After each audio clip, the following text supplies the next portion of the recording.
উদ্যোগ, তাদের এই যে মহতী কর্মকাণ্ড, এটাতে আমাদেরকেও সামিল হওয়ার একটা সুযোগ করে দেওয়ার জন্য। ওনার অনুষ্ঠানের নাম থেকে যেটা বোঝা যাচ্ছে যে প্রায় 1000 জনের মায়েদের বোনেদের মুখে ওনারা হাসি ফোটাবার একটা প্রতিজ্ঞা নিয়েছেন। বর্তমান পরিস্থিতিতে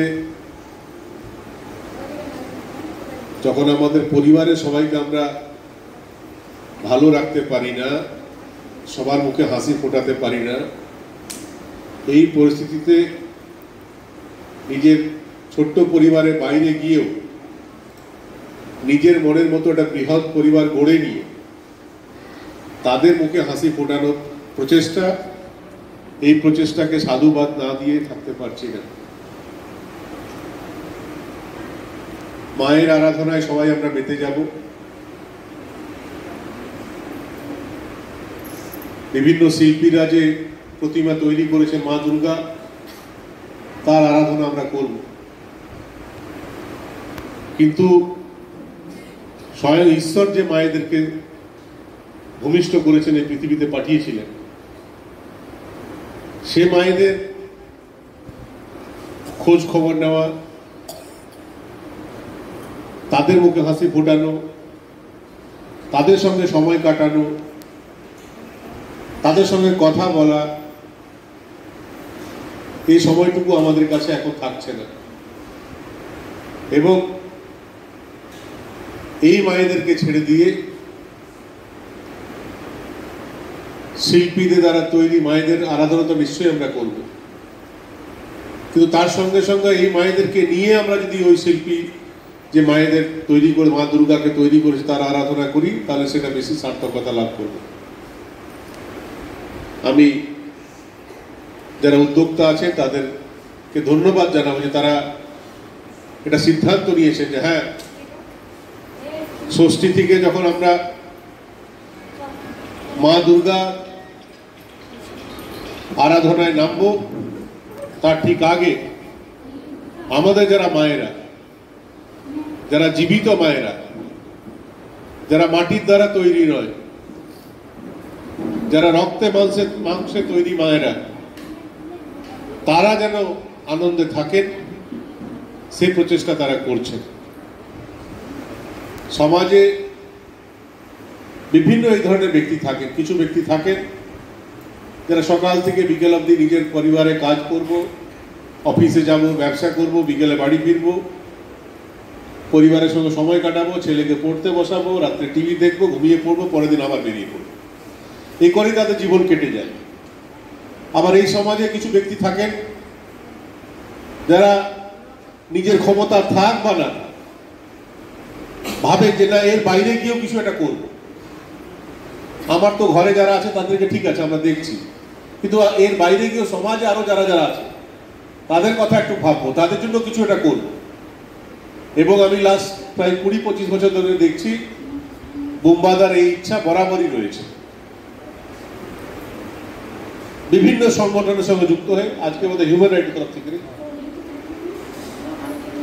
বিভিন্ন সংগঠনের সঙ্গে যুক্ত হয়ে কিছু না কিছু একটা করব,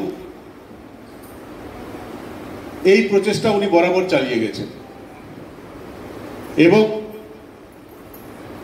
আমি যেটুকু জানি বা আমি নিজে যেটা ফিল করছি, যে অর্থের জোগাড় না থাকলে সেইটা কাজটা চালিয়ে যাওয়াটা খুবই কঠিন।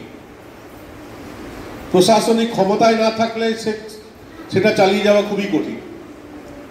প্রশাসনিক ক্ষমতায় থাকলে অনেক লোক সাহায্য করার জন্য এগিয়ে আসে, বা আপনার পূর্বপুরুষের প্রচুর সম্পত্তি আছে, রাজা মহারাজা ঘরের ছেলে আপনি, সেক্ষেত্রে আপনি করে যেতে পারেন। আপনি কোনো বড় ব্যবসায়ী ঘরের ছেলে, পৈতৃক একটা ব্যবসা আছে, একটা অর্থ রোজগারের সুযোগ আছে, আপনি করে দিতে পারেন। কিন্তু এগুলো না থেকেও শুধুমাত্র মনের জোরে এবং কিছু একটা করব, এই ভাবনাকে সামনে রেখে যিনি এতদিন ধরে এই কাজ করে যাচ্ছেন, সেই বুম্বাদা যখন বললেন যে একটা অনুষ্ঠানে তোমাকেও আসতে হবে, আমি বলেছিলাম যে অবশ্যই আসবো। এবং আমরা চাই এই কাজ আপনি করে যান। আমরা চাইলেই হবে না, এই কাজ করতে গেলে আরো অনেক কিছু লাগে, যেগুলো আমরা আপনাকে আমরা ওই সাহায্য করতে পারি না। কিন্তু ঈশ্বরের আশীর্বাদ আপনার সঙ্গে আছে, এবং এই ধরনের মানুষরা যারা এই কাজগুলো করে যাচ্ছে, হয়তো এখন এই কাজ করে যাচ্ছে আমরা কত ফিল করি না, কি হচ্ছে, ঠিক আছে এটা হচ্ছে, অনেকে করছে, কিন্তু কোনো কারণে এই কাজগুলো যেদিন বন্ধ হয়ে যাবে সেদিন আমরা এটা উপলব্ধি করতে পারবো যে সমাজ শুধু প্রশাসনিক লোকেরা বা জনপ্রতিনিধিরা চালায় না, সমাজকে চালাতে গেলে এই ধরনের অনেক ব্যক্তি লাগেন, যারা অফিসিয়ালি যদি জিজ্ঞেস করা হয় আপনি কে, আমি কেউ না। আপনি বিধায়ক না, আপনি কাউন্সিলর না, আপনি সাংসদ না, আপনি ডিএম না, আপনি এসডিও না, আপনি বিডিও না, আপনি কে? আমি সমাজে অন্যান্য রাজ্যের মাঝে সেরকম একটা নাগরিক।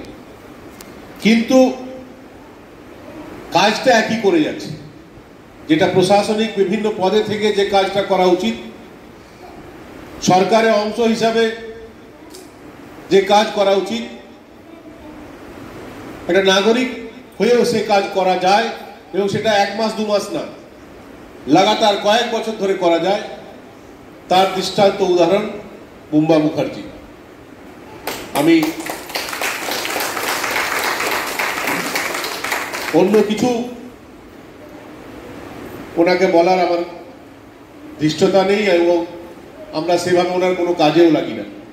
শুধু এইটুকু বলতে পারি, ঈশ্বর ওনাকে সুস্থ রাখুক, এবং বাধা বিপত্তি অনেক অতীতেও এসছে, আগামী দিনেও আসবে, সে বাধা বিপত্তি থেকে মোকাবিলা করার মনের জোর যেন ওনার থাকে।